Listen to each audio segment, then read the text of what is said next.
Now that the idea of abolishing government and the legacy institutions making up the top-down power structures has been proposed to be not only a viable option for a free humanity, but an absolute necessity if the human race ever hopes to be truly free, where do individual rights and responsibilities fit into the picture, and how is this type of natural law society protected from decay and corruption like all other forms of government in history?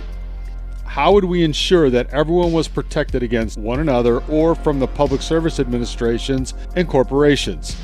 This is where natural law and common law come into play, and the power of contracts shows its full potential to protect the people from the overreach of government. But, as I have already stated, the word or idea of government would be abolished in a natural law republic, so individuals would only interact with the public service administrations that held responsibility and not power, or the common law court system to settle any disputes with others.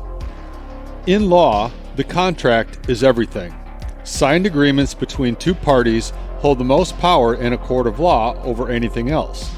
The same would hold true in a common law court system in the natural law republics. So, the question becomes, how can we turn contract law into a benefit that protects the individual from ever being harassed, infringed upon, or oppressed by those entrusted to protect society ever again? Currently, there really are no safeguards in place keeping government from doing whatever it wants to the citizens of the nation over which it rules. If you think you are free from government oppression, you have clearly bought into another illusion. And again, representative democracy is yet another myth pushed by the social engineers to make you feel you have power. You don't. At least not in this type of system. We all currently live and operate in a system in which we are told there is a social contract by which we are all expected to abide.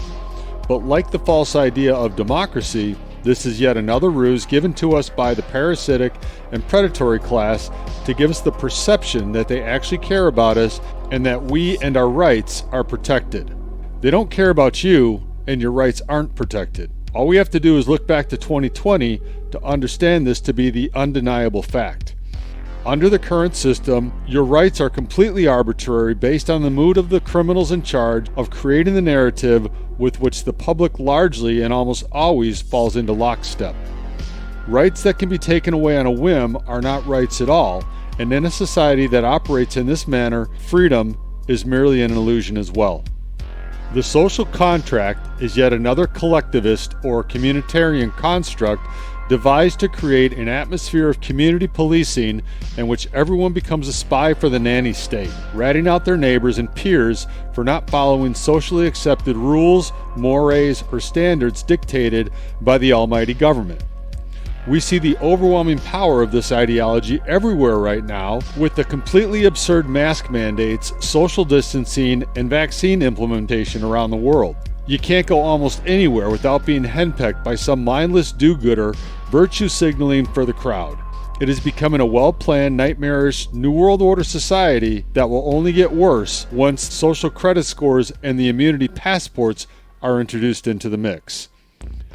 They dangle the social contract over our head as yet another distraction from the damage they are truly doing to our freedoms, and those who point out the blatant attacks and hypocrisy are labeled extremists or crazy. The most egregious misuse of this so-called social contract is the invocation of the common good.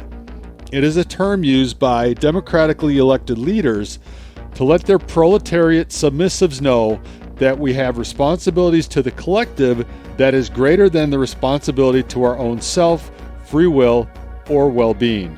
And this ideology is the very foundation of every collectivist, communist, socialist, and despotic government ever created in history.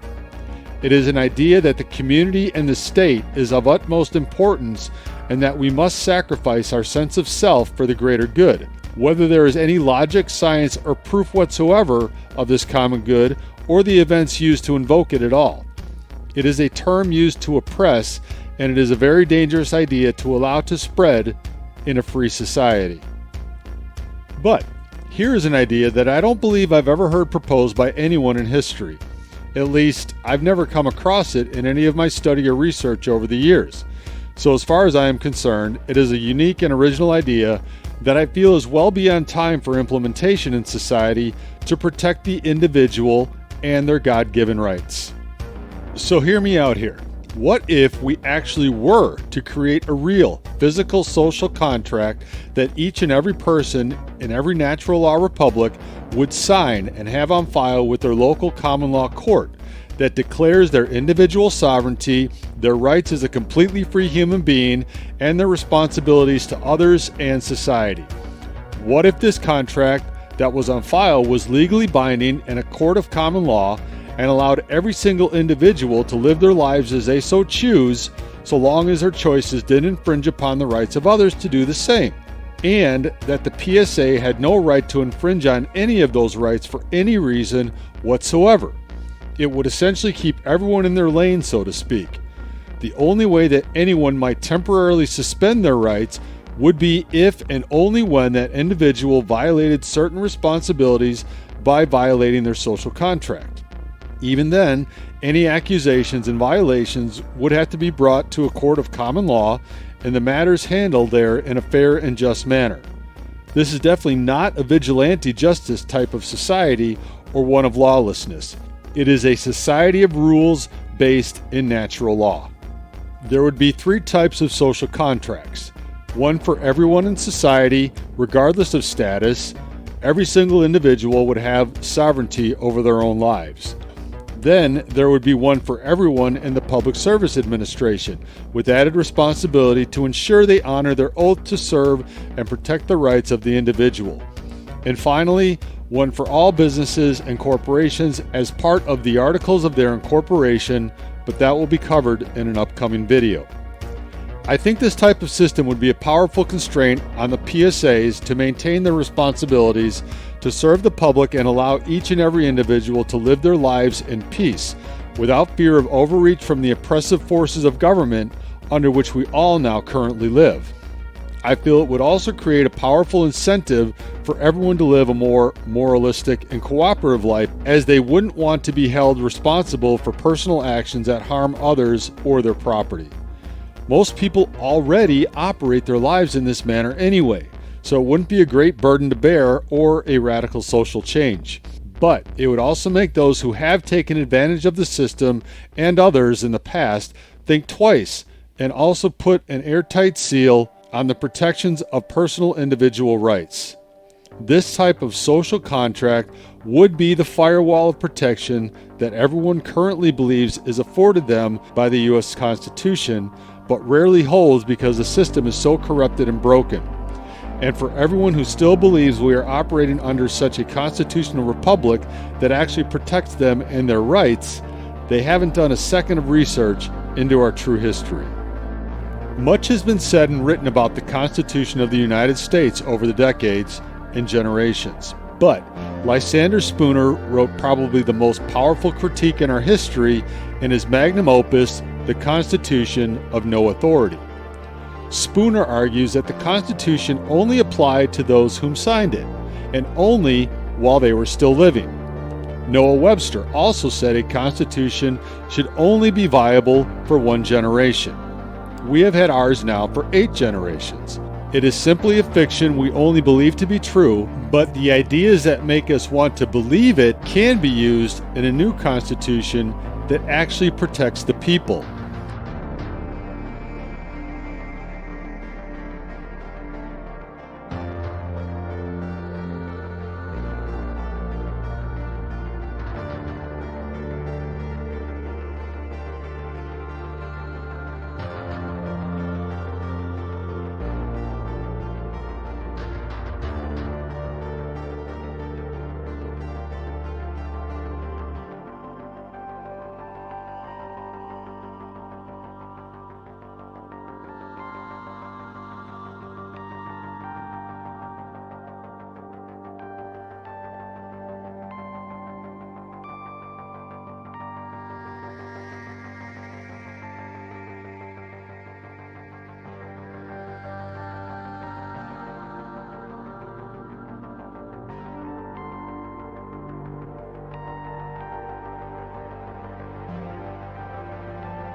Isn't it time to try something different? Clearly, ours has failed miserably to stop government from doing exactly what they were told they can't do. In addition, every time you sign an agreement with the government, usually in the form of a license, you are essentially converting a natural right, or many rights, into privileges, which can then be taken away when the government deems necessary. All licenses operate on this maxim. It is not freedom to have to ask your government to do anything. Yet, there are hundreds of millions every year applying for licenses to do something they should be able to do as a free human being anyway. Can we not see the nature of our cage yet? The overall and legal system under which we are now operating is essentially based in constructive fraud and adhesion contracts, which are only binding if we don't declare our inherent rights to not be bound by their terms. However, only a very, very tiny percentage of people actually know this and how to assert their rights in our Admiralty maritime law courts. Thus, the people are enslaved by their own ignorance of the law. And their lawyers won't tell them this either, because their contract is with the bar, and they have to abide by those rules, which basically demands that they stay within the confines of maritime law and not advise their clients on their natural rights or common law. We're basically enslaved everywhere we turn in society today if we really look behind the veil of secrecy. But this system would be completely abolished in a natural law republic, and the legal system would be completely transparent moving forward. One thing to which most are completely oblivious is the fact that we haven't been operating under the original constitutional republic of the United States since 1871. And to top that off, we are currently operating under all 10 planks of the Communist Manifesto in America as well. So, how's that social contract and constitution working out for you now?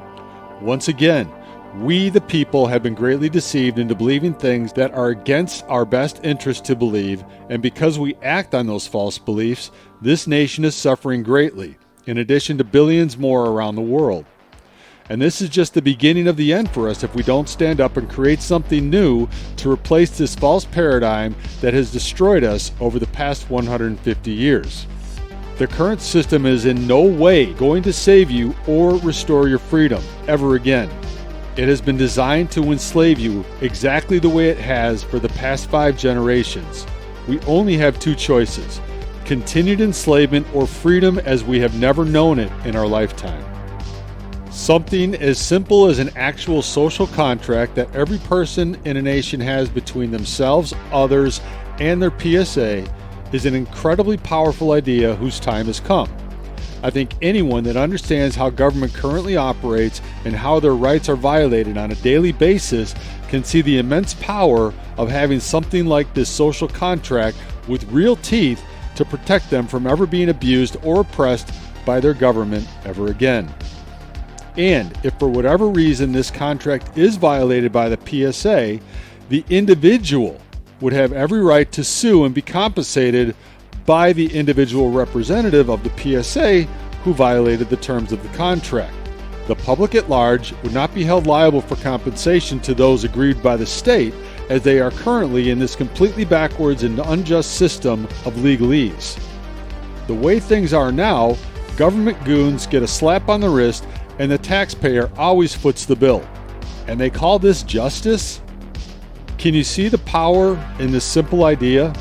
Can you imagine the world we could have when everyone is declared a sovereign and reclaims full power over their own lives?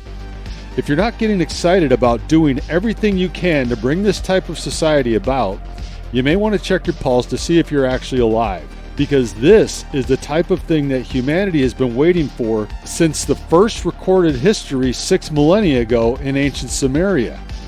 It is an idea whose time has come to full fruition, and moving forward into an era of unbridled freedom and the restoration of individual sovereignty should get every single human being excited.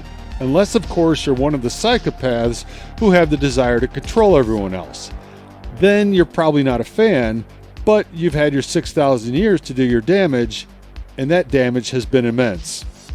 The future belongs to an enlightened and abundant human society whose potential is fully unleashed to achieve the greatness we were created to on this planet and in our lifetime here.